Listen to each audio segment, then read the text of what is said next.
Alors bonjour, vous êtes Anne Clairson, architecte de formation, donc pour la ville de Roubaix. Vous venez donc de sortir votre premier roman qui s'intitule La maison du parc Barbieux. Est-ce que vous pouvez nous en dire plus? Oui, alors c'est un livre qui se passe donc la maison est située à Croix. Mais toute l'action se passe sur Roubaix principalement.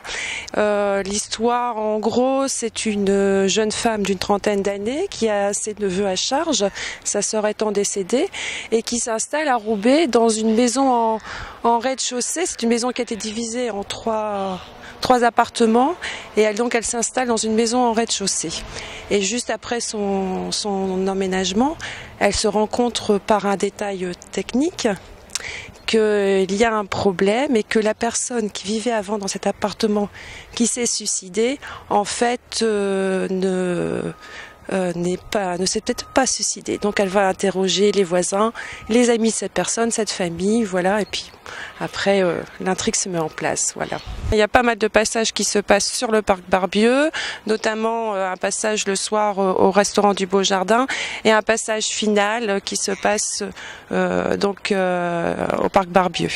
La maison se situe sur Croix et puis donc l'action se passe principalement dans Roubaix, dans différents quartiers de Roubaix, à la condition publique, le cimetière de Roubaix, la place de Roubaix, enfin à divers endroits, le quartier du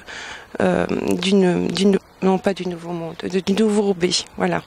Autrement, pourquoi situé ici? Parce que en fait, donc je suis d'ici, j'habite Croix, je travaille à Roubaix, j'ai vécu à Roubaix, et donc c'était tout à fait évident que l'histoire se situe dans un lieu que je connais. On a dit vous êtes architecte donc de formation pour la ville de Roubaix. Alors comment vous est venue l'envie, la passion d'écrire? Ah bah alors là, je n'en sais rien. J'étais pas du tout. J'avais jamais écrit. J'ai plutôt une formation scientifique de par mes études, etc. Et je sais pas, ça doit être le passage de la quarantaine. J'avais envie de faire quelque chose et j'avais surtout envie de faire un témoignage de notre époque et peut-être des époques précédentes quand même que je commence à connaître. Et donc c'était un témoignage plus pour mes enfants au départ. Et comme je lis que du polar, je me suis dit bah non, je vais écrire quelque chose mais avec un fond de polar. Voilà, c'est à la base c'était plus pour laisser un témoignage d'une époque, de quelque chose, et puis bon, ça s'est fait par le biais du polar. Mais c'est un véritable polar, hein, voilà. Donc en fait votre envie d'écrire c'est aussi venu d'un bon souvenir que vous avez d'une ancienne prof de français. Vous pouvez nous en dire plus? Alors, si on va plus se tromper dans l'article, c'était pas une ancienne prof de français, c'était un prof de français. C'était Monsieur Grosblack en seconde, et qui a vraiment, enfin c'est peut-être pas lui qui m'a donné l'envie d'écrire parce que j'y avais jamais pensé avant, mais en tout cas c'est lui qui m'a ouvert certainement à beaucoup de choses au niveau de la littérature, etc. et d'apprécier le français, parce que comme je dis, j'étais plutôt, entre guillemets, une matheuse je m'en sortais plus ou moins bien en français, et donc c'est vraiment lui qui m'a donné le goût à l'écriture. Et bizarrement, lui-même avait été prof de maths et était devenu ensuite prof de français.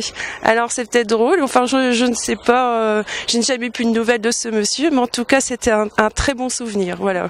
Donc un prochain roman est en cours, qui devrait se passer donc à La Panne en Belgique. Alors pourquoi cet endroit? Alors parce que c'est l'endroit de toute mon enfance, de toute mon adolescence, j'y vais encore.